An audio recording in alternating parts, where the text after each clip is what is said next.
This video is brought to you by Ageless Geeks.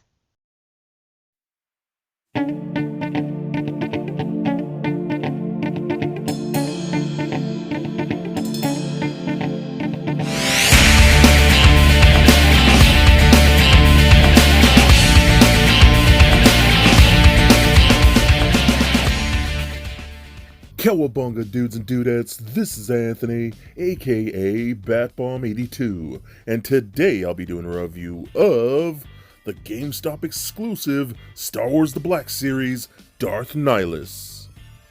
Now, taking a look at the front, we can see that the figure is showcased in your standard Black Series window box packaging. Turning the box around, we can see a short bio for Darth Nihilus. So with the box out of the way, let's crack this figure open and see what we have inside. Alright guys, now let's take a closer look at Darth Nihilus. I never thought that we would actually get this character in the Black Series, and I'm super pumped that we did. I used to have him in the smaller scale, the 3.75 inch scale figure line. Now I don't collect those anymore because ever since Black Series came out, I pretty much jumped straight to these. And I've always been hoping that we get more of these Darth characters, like, Nihilus here. We do have a Revan, which is really cool too. So I'm hoping we do get more of those, especially from the video games and things like that. I'm hoping for maybe some, Force Unleashed characters. I think would be really awesome. So this is really cool, man. So I think the head sculpt came out great. I love the whole black on the face like that with that white mask. I just love the design, honestly, in general. I think it's such a cool, interesting design. Let me see if I can darken up my camera a bit. There you can see a little bit better. There you go. The red coming up in the eyes, that silver, that dark gunmetal coming down the center. Just a very interesting look here. The hood looks great, so I love that, man. Very nice looking character. And I love this whole entire face, even the eyes. It's completely blacked out, so he looks really menacing and scary. So again, that's a good thing. I think that looks awesome. So one thing I really wanted to check out. So when I first saw images of this, I was like, that looks like a lot of reused parts from maybe like the Black Series Darth Maul.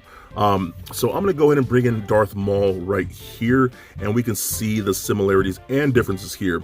So one thing I'm going to say here is the boots, or excuse me, the gloves are exactly the same that we saw on Darth Maul on both sides right here. Exactly the same gloves. The upper torso area right here is exactly the same use from Darth Maul, so that's going to be the same here. The arms are different, the skirt pieces are different, the belts are different, but the lower legs, all the legs entirely, I should say, the legs and the boots are exactly the same from Darth Maul. So a lot of reused parts here mixed with some new things. So what that's going to mean too, especially, is the articulation is going to be very similar to Darth Maul here. So if you have this figure, it's pretty close to going to be what Darth Nihilus is. So either way, I think that kind of works. You know what I mean? They did have pretty similar looks, so I don't mind that too much. With him here though, with Darth Nihilus, what I do like is like the sleeves are a little more like Darth Vader-esque. I think that's really awesome with the little striped lines going down like that. So I think it's really cool too. And then his stuff is more tattered. You can see here at the bottom of his skirt piece and things like that, more shredded all throughout, which looks really nice. Little holes right there. I think that's really cool, man. For him, we do get a soft goods cape, which I do love. I love soft goods cape. I will say though, I kind of wish they had tattered this a bit, so I might do that myself. Because if I remember, his cape's supposed to be a little tattered too, like the rest of his gear is. So I might just end up doing that myself, poke some holes in it, make it a little more worn, but that's really cool too. You look at the back here, not a whole lot going on back there. So either way, I do like this figure. He looks incredible to me. Again, I'm just really stoked that they even made him in this line. Okay, so the only accessory we do get here is, of course, going to be his lightsaber, and I do enjoy this a lot. No, I wish he would have came with more, maybe some like energy effect pieces, like lightning effect pieces, or some type of like maybe force effect piece. But again, I'm kind of getting used to Star Wars figures just not having a whole lot of accessories, unless there's some type of deluxe figure. But this looks really cool too. The hilt looks gorgeous. I love the fact that they use a very bright, vibrant silver for his hilt.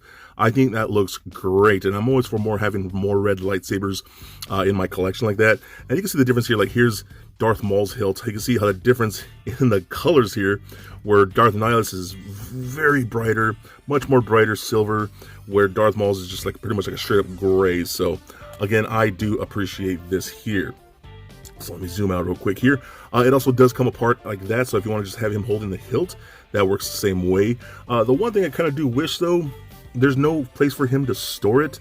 Like a lot of these types of figures, you could plug in the hilt to like his belt somewhere or something. You can't do that with this particular figure. There's nowhere to hold that, so that's a little disappointing. So mostly you're just going to have him actually holding it like so, and he holds it pretty good.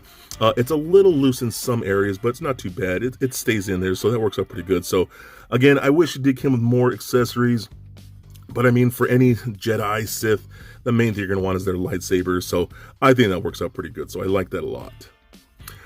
Okay, the one last thing we're going to do here is check out his articulation. So now, like I said, it's going to be pretty close to Darth Maul here.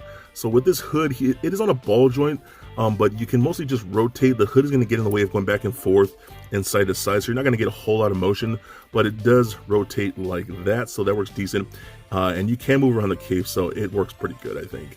Arms can go all the way up that far and full 360, up and out that much. Single bend at the elbow, as well as rotation at the elbow, rotation at the wrist, as well as a hinge at the wrist. We got a ball peg in the midsection right here, so that rolls around like so, does turn left and right, pivot side to side, and crunches back and forth, so that's pretty decent. Hip joints, they kick up and forward that far, back not so much, splits out about that far. We got rotation in that upper thigh. We got double jointed knees that bend about that much. That's decent. Nothing at the boot. Ankles go up, down, and a slight ankle. Well, actually a really good ankle rocker. One thing I will say with this particular guy, I'm noticing it's kind of annoying. He has a fairly wide stance. You can see that right here. So let me brighten this up a bit. I don't know, I'm guessing, I don't know if his crotch is too thick. This is going to be an awkward position here, but he has a very wide stance that I'm noticing here. So he's always going to be posed like this. I tried putting his legs together to have him a little more straight up, but it just does not stay like how I would want to, because sometimes I want to have him stand straight up and it just won't do it. So this whole crotch area is hitting the inside of his thighs and it's pushing the legs out. So he constantly has a fairly wide stance.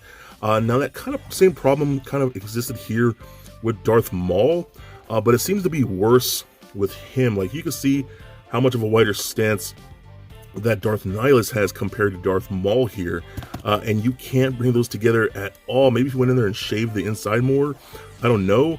But that is just something I noticed when posing him around. I couldn't get him to stand straight up, so it is what it is. I still think he's awesome. Again, love having Darth Nihilus in the Black Series. He's such a cool character, and really stoked to add him to the collection. So for a quick size comparison, here he is standing next to a Marvel Legends Deadpool and NECA Batman figure. Also for comparison, here he is standing next to the Black Series Darth Maul and Darth Revan. And just for fun, here he is with little Lego Bat Bomb. So there it is, guys, my review of Darth Nihilus. Now overall, I think this is a really cool character and a really cool figure, and I'm super stoked that they even made it for the Black Series. Yes, it's just a reuse of parts with a lot of things from Darth Maul, but that's okay because it actually works for the character. I love that head sculpt. He's always had a really cool design. The silver for the hilt of the lightsaber works out great, and I do love the tatterness of his gear. I'm just stoked that they even made him for the Black Series. Fingers crossed for other characters. Like, I really want a Star Killer and all those other looks that he had throughout the video games. I think that would be awesome. I would even watch some Legends characters like Darth Bane from the look of the books. I think that'd be really cool too. But still, Darth Nihilus here is really awesome, really cool, and a definite must get. So please comment, like, and subscribe. Stay nerdy, my friends. Peace.